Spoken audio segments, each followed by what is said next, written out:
Morning, guys. We aren't going to have a lot of lights today, or a lot. I'm going to try to be not so loud because he just worked a 10-hour shift overnight, so he's sleeping. So, as you know, in a camper, it's tight quarters, so I'm trying to be as quiet as possible, but I wanted to get this video out real quick before chaos ensues. Because Shelby's already run off today. She's always running off.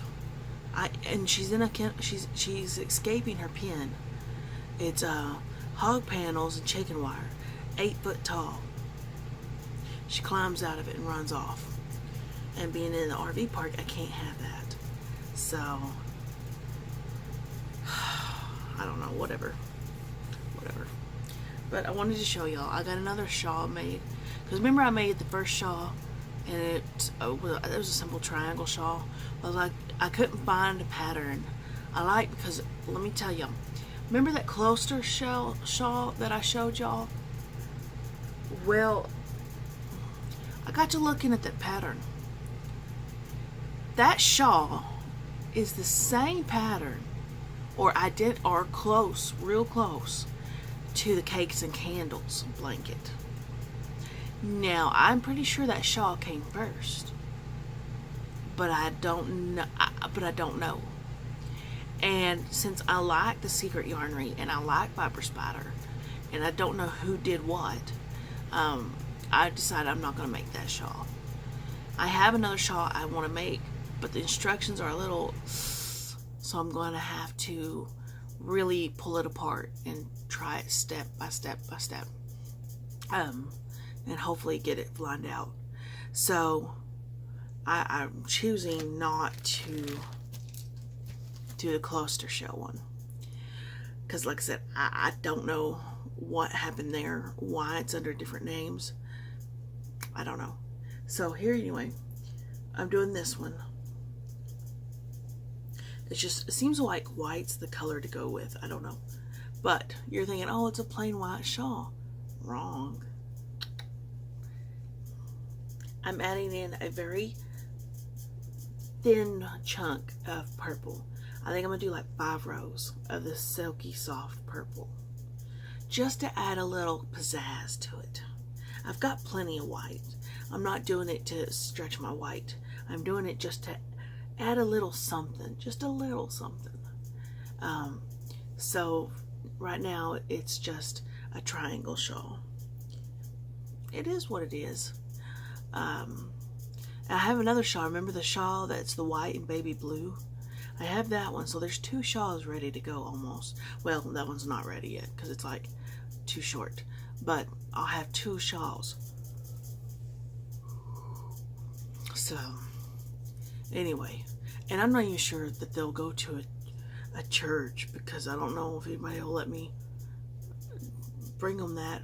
So I'm looking up VA hospitals, hospice, stuff like that, so that I can find them a home to donate to. So anyway,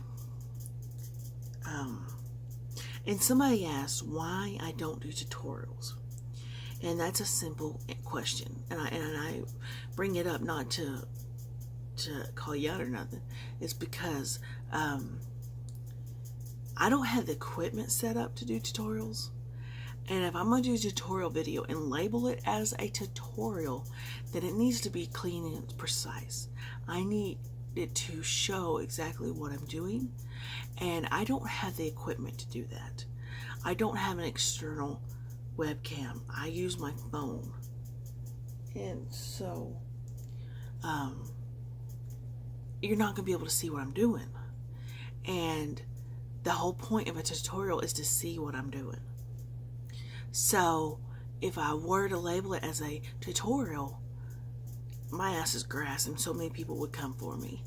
And I don't want that. So and the other thing of it is, there is a ton of videos out there already. And I don't want to cover something that's already been covered thousands of times. this Entrelac crochet blanket, the one that everybody's asking about, it's Entrelac crochet. There's a step-by-step crochet along from Beth in Texas that does it. So I don't feel the need to put something out there that's already out there. Does that make sense? And especially with crappy quality.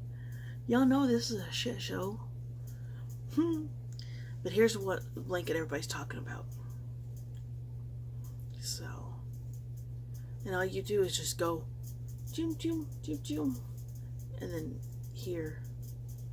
So, yeah, like I said, this video is all over internet.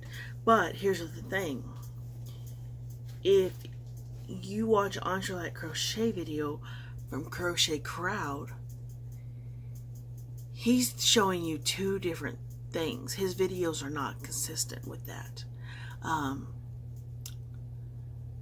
because he'll show you to pull through one and then pull through two, or his other videos show pull through two, pull through two, pull through three. Which way is it? I mean, that's going to be a lot of confusion to a lot of people, and it'll mess up your piece.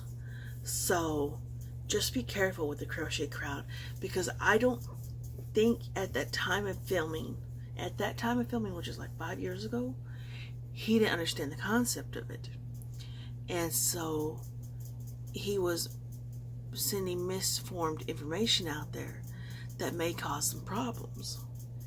Mikey's a great teacher. He really is. He is very thorough, I guess you would say. And, you know, now that he's sponsored and only does certain videos, it's kind of rough. But anyway, I'm not bashing him. I'm just saying, I don't know if he knows it, that there's videos out there, the same videos with two different informations. So that can be kind of frustrating. But like I said, Beth in Texas does a really good job. So anyway, and that's the other thing, is if I put a tutorial video out there and I do it one way, and then say I do another video and I do it another way, that's going to be really look bad. Like I don't know what I'm doing when I do. And the thing with my crochet is I do things a little different. I do whatever works for me. So if you're doing something and you're like, man, this isn't working, and try something else, just a little variation. And if it doesn't affect your main pattern, it's no big deal. You just find a better way of doing it, or your way of doing it. Because you don't have to follow the rules. There is no rules.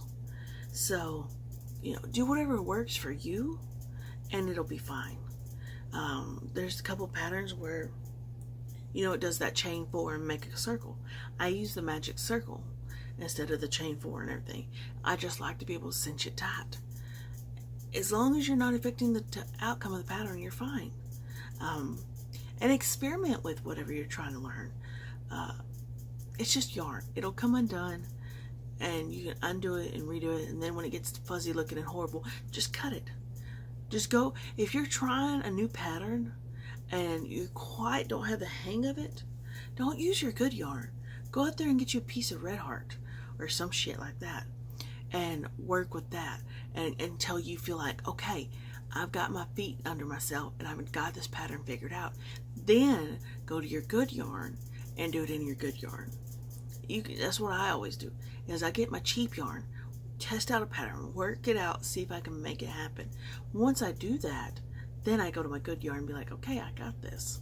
So anyway, I'm gonna quit rambling, but just a little helpful tip, you know, to ease some of your hesitations, I would say, because there's been times where I'm trying to learn a pattern and I'm using my good yarn, and then I end up undoing it so much that I have to cut it all out, and that's heartbreaking, because that's like, I paid a lot of money for that yarn. So anyway, just try it with Red Heart or something, and once you get it down, then, you know, you'll be able to get it down and Go with your good stuff. So anyway, I hope y'all have a great day, and enjoy your day. Spread peace, love, and kindness, and be little rays of sunshine to a gloomy world.